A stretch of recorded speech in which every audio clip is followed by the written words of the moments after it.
I'm not shocked by Tucker hitting as well as he has. I also think Tucker he may not be long for this club. I just don't know if you're going to, there may not, I just think there's going to be better offers out there. It's been a great, fun season so far. We'll see where they go. I teased this beforehand. You got to do the game on Fox, and then the next day, what did you do? I never sat in a suite at Wrigley in my entire life, and I sat in a suite and watched the Sunday night game after they give us a hard card, right? That's one of the great things about being a broadcaster for Major League Baseball. They give you a hard card, which is basically your rights holder media pass.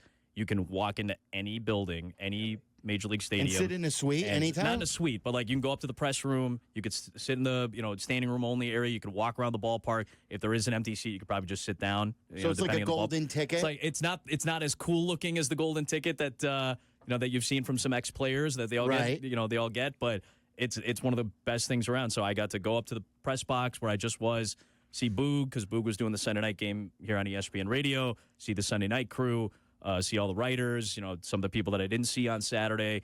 And, I'm friends with the Phillies guys. Scott Fransky, the radio guy, is an excellent job. And just kind of hang out for a bit and then go sit in a suite, which I've never done.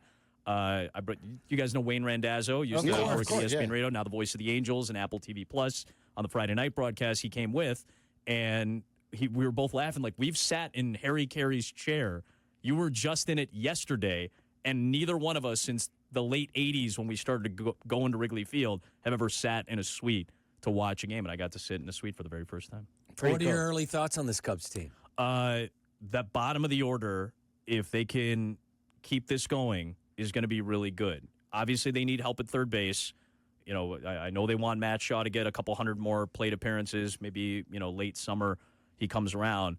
But I think the bottom of the order could be really special with PCA and putting pressure on opposing teams. With the way base stealing has kind of come back into vogue the last 3 years with the rule changes, teams like Arizona, Cincinnati, you don't think of them as like major clubs. Arizona went to the World Series a couple of years ago, and Cincinnati's been one of the better offensive teams in baseball under the radar. I know they have De La Cruz, and everybody loves him, but that whole lineup puts pressure on you on a consistent basis, and that's what I'm starting to see from this group. This is what I've seen in the first month from this group, the fact that they get on base at a decent clip, they put pressure on you consistently. I think Swanson's going to come back around.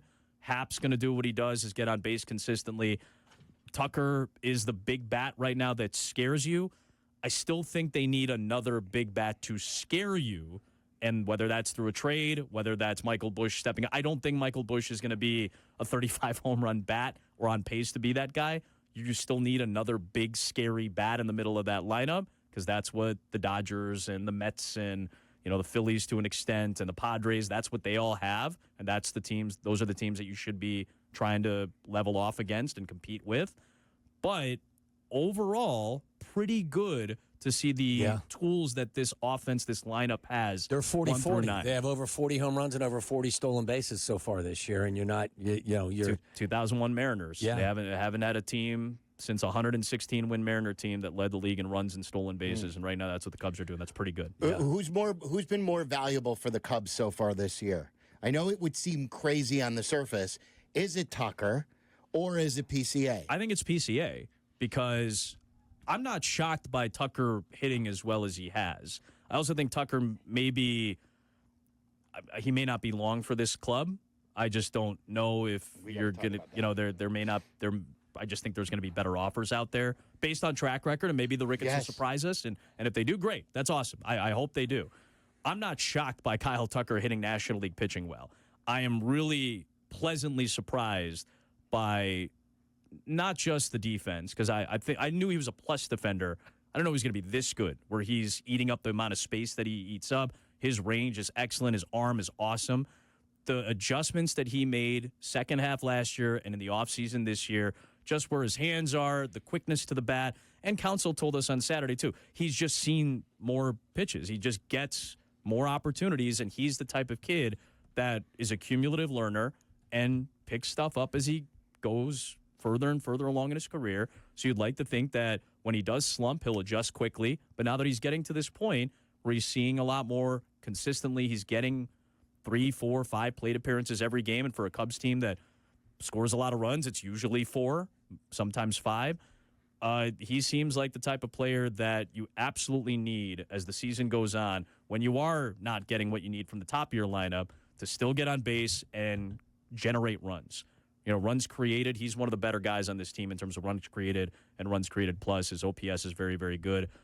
I think he'll be a good power bat going forward. I'm not expecting him to be a 30 home run guy, but I think he's going to be a solid power bat who can get you 20 and more importantly, maybe get you 40 steals. And that's where this team was sadly lacking. The over next course of piece to years. his game has to be the walk total's got to go up. Like, he's still really low in the number of walks he has taken. Like, that's the one thing with PCA that you look at and you say, that's an area where he can improve. He's going to scare the hell out of you on the base paths.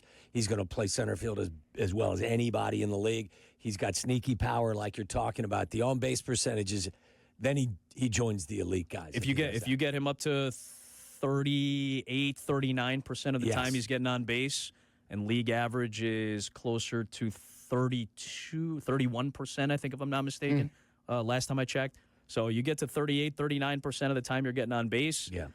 1 out of every 3 times you get on base, maybe you're getting a steal. Now suddenly you're looking at a legitimate run creator, and especially if you're going to keep him. I don't know if he's always going to be at the bottom of the order. I like Ian Happ at the top right now. If you're going to leave him at the bottom of the order, somewhere in the 7, 8, 9, that's pretty good to have. He may eventually just force you to move him up to 2 or maybe 5 if he's got the power to be able to do it, or maybe even 6. But I feel like to have him at the bottom of your order, Cubs have been top 5 in OPS from their bottom third of the order all season, or first month of the season. And I think that's really, really important. Lineup length is what kills teams in the postseason. It kills opposing pitching staffs in the playoffs. Yeah. The Mets last year, because we did the Mets-Phillies series, I saw where the Mets bottom of the order kept generating long at-bats. The Phillies bottom of the order killed them in the playoffs last year because they just could not generate on-base chances and couldn't generate runs. Adam Amin spent the last hour with us. Not only is he one of the best voices out there, period, bar none, but he's one of the greatest guys. I appreciate you guys so much, man. Yeah, and I'm sure my mom will enjoy this, Tell Barbara too. I said hello. Please give her my best. She is your biggest fan. I really do and love her. by far, Thanks, she is the best of the Silvermans. She's the best of the Silvermans. That's right. Barb is an MVP. All right. Adam Amin, awesome job as always. Thank you, we guys. appreciate your time. Coming up next, we'll play you what Giannis had to say, discuss that situation. And Cap also reiterated what he had to say on the Kyle Tucker contract, quote, talks or future talks, as he said. We'll talk about that coming up next.